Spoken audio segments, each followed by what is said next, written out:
여러분 반갑습니다. 오늘은 종교개혁가 존 켈빈이 1530년대부터 심호했던 센트 피터 처치에서 함께 예배 드립니다. 오늘의 본문 말씀은 빌립보서 4장 1절에서 9절까지의 말씀을 가지고 함께 말씀을 나누겠습니다.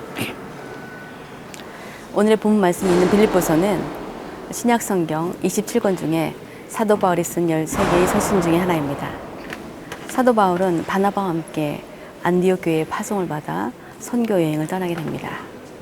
그렇게 배를 타고 1차로 선교 여행을 다녀온 후에 또 얼마 있다가 이번에는 육로를 통해 2차 선교 여행을 떠납니다. 그 전도 여행 중에 그는 자신이 북쪽에 있는 비두니아라는 곳으로 가려고 했지만 성령께서 자꾸만 막으셔서 그것을 깨닫고 무시아라는 항구에서 어디로 가야 하는지 성령의 인도하심을 받기 위해 기도합니다. 그때 환상에서 바다 건너 마게도니아에 있는 사람이 손짓하며 자신들을 도와달라고 하자 성령께서 알려주신 것임을 확신하고 그곳으로 가서 처음 세운 교회가 바로 빌립보 교회입니다. 이 빌립보 교회는 그 당시 부자 귀족들이 옷을 만들어 입던 비싼 자주색 옷감 장사를 했던 루디아의 집에 세워졌습니다. 그녀가 바울 일행을 집으로 초대해서 복음을 듣고 예수를 믿게 되었기 때문입니다. 바울이 전도여행을 하며 수많은 교회를 세웠지만 이 빌립보 교회는 사도 바울을 끝까지 믿어주고 신뢰하며 그의 선교를 지원했던 교회였습니다. 사도 바울은 교회 성도들에게 부담을 주지 않으려고 자신이 가는 곳마다 장막을 만드는 일을 하며 돈을 벌어 선교비에 사용했습니다. 그런데 이제 바울이 로마에 있는 감옥에 갇혀 있게 되자 결혼도 하지 않아 자신을 돌봐줄 가족도 없는 바울을 위해 빌립보 교회는 변함없이 영치금도 넣어주고 필요한 것들도 공급해주고 그를 위해 기도해 주었습니다. 이렇게 고마운 빌립보 성도들에게 사도 바울은 로마에 있는 감옥에서 이 편지를 쓴 것입니다.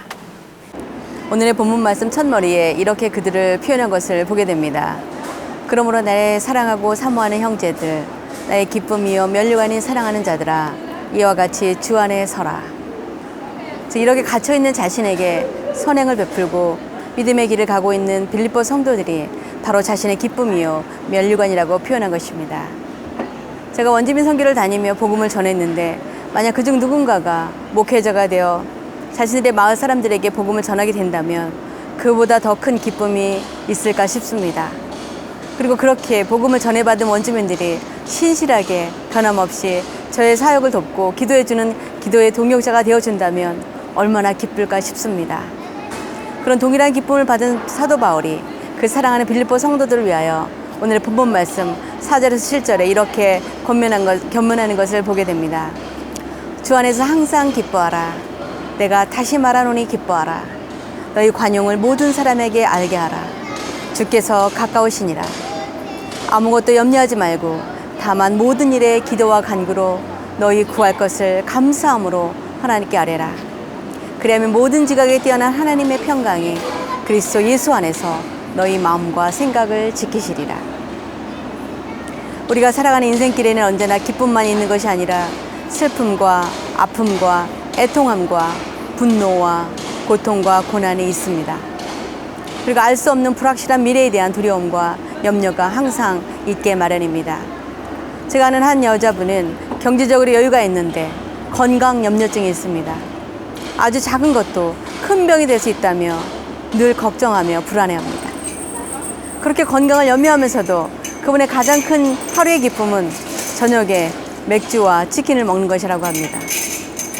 다른 걱정거리가 없는 것도 걱정하며 살게 되는 것이 인생입니다. 이렇게 걱정이나 염려 그리고 고난과 어려움 속에서 자유로울 수 없는 우리들에게 사도 바울은 항상 기뻐하라고 2번이나 강조하며 말하고 있습니다.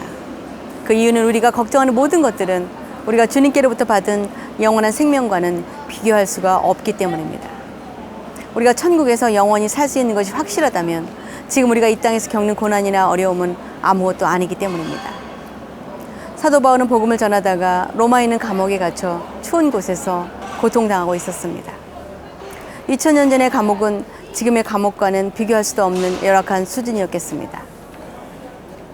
그럼에도 불구하고 예수를 믿고 구원받은 기쁨이 가장 크기에 그는 감옥에 간 것에 대해 불평하거나 불만하거나 하나님을 원망하지 않습니다. 이 세상에서 가장 귀한 영원한 생명과 그리스도의 사랑을 얻었는데 무엇이 그의 기쁨을 빼앗아 갈 수 있겠냐는 것입니다.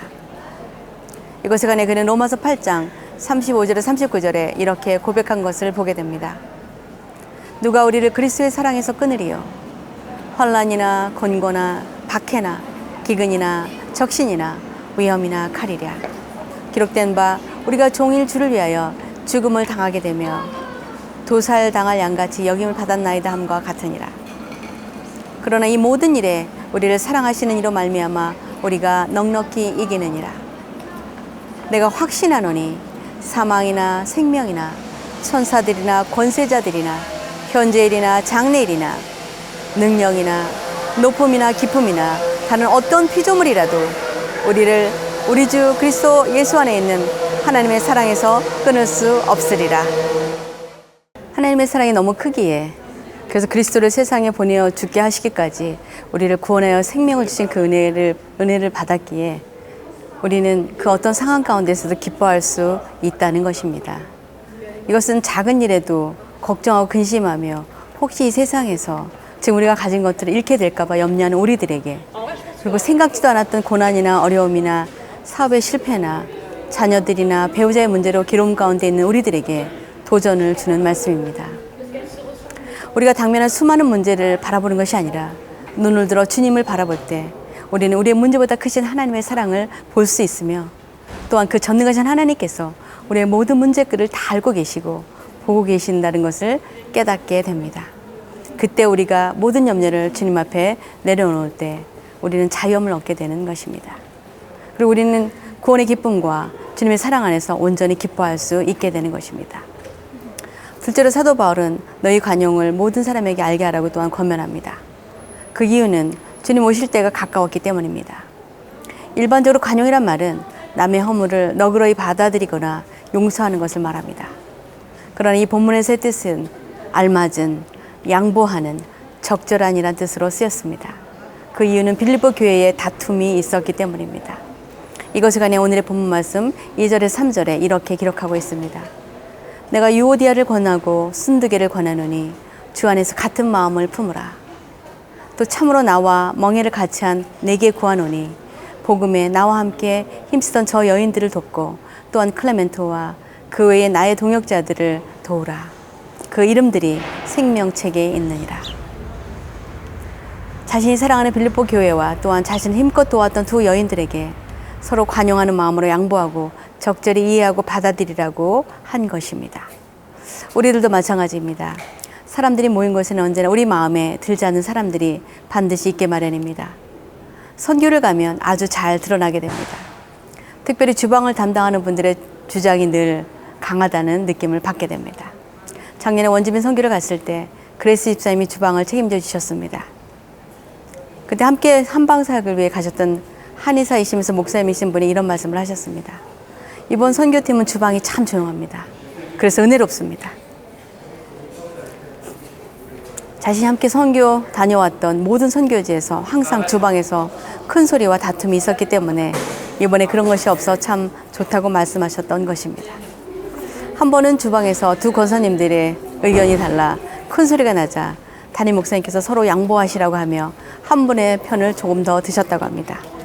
그런데 선교지에서 돌아와서 얼마 안 되어 자신에게 양보하라고 한 권사님의 영향력으로 담임 목사님이 그 교회를 사임하게 되셨다는 웃지 못할 이야기를 듣게 되었습니다.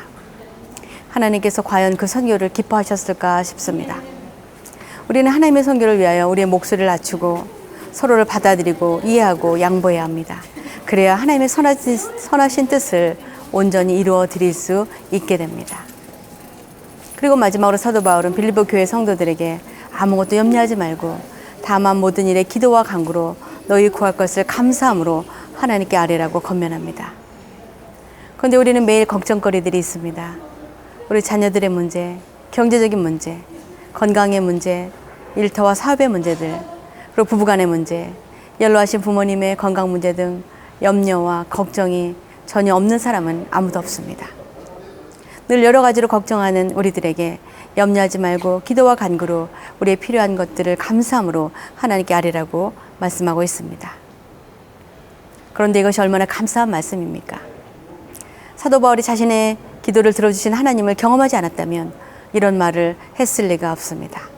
자신은 이미 하나님께 감사함으로 필요한 것들을 기도로 간구할 때 자신의 기도를 들어 응답하심을 깨달았기에 자신이 사랑하는 빌립보 성도들에게 그 기도의 비밀을 이야기해 준 것입니다. 그러나 기도할 때 감사함으로 기도하는 것이 중요합니다. 왜냐하면 우리는 우리가 당면한 어려운 일들을 보고 하나님 원망하거나 불평하거나 불만에 차서 하소연하듯 기도하기 쉽기 때문입니다. 그러나 우리가 이미 주님께서 우리에게 베풀어 주신 그 구원의 크신 은혜들을 기억하며 감사할 때 우리는 하나님을 더욱 기쁘시게 하는 기도를 올려드릴 수 있게 됩니다.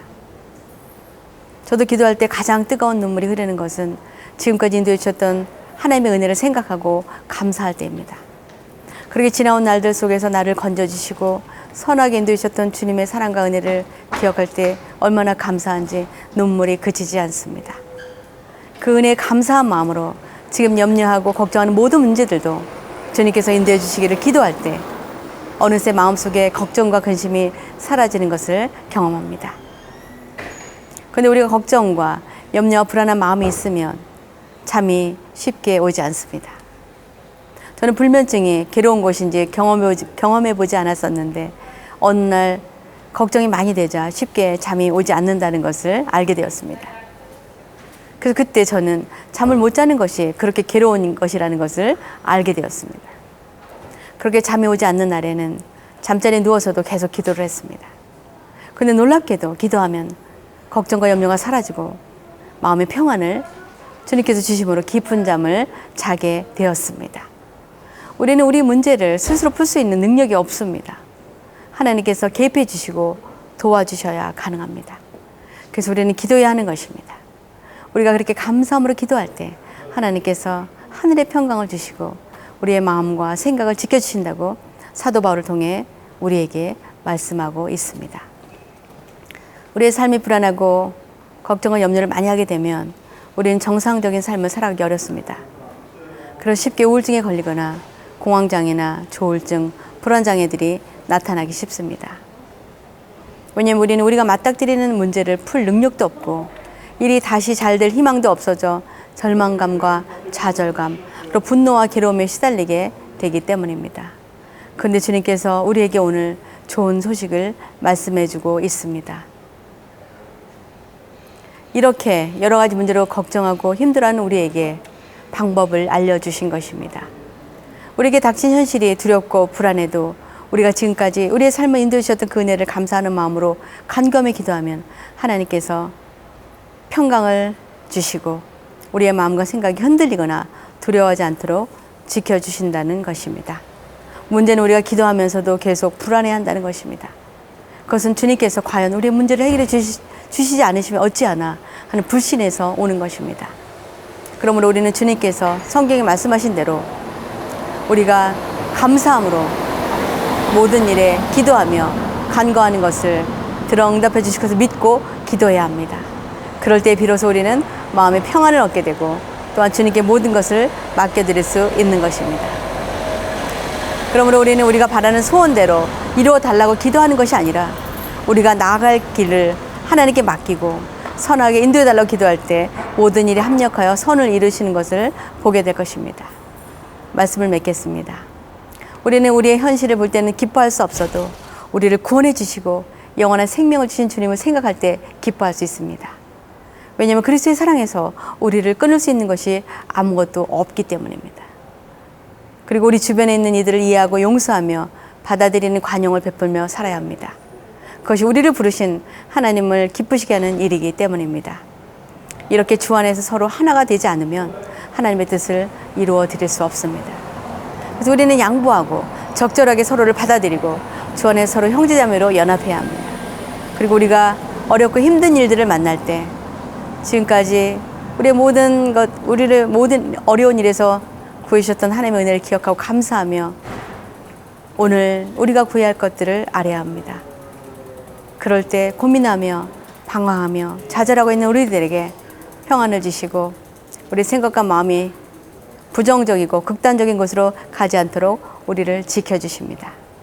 저는 저와 여러분이 사도 바울이 사랑하는 빌립보 성도들에게 건면한 것처럼 늘 주 안에서 항상 기뻐하고 서로 용납하며 감사함으로 기도함으로 하나님께 주시는 평강과 보호하심의 은혜를 다 받아 누리게 되시기를 주님의 이름으로 축원합니다.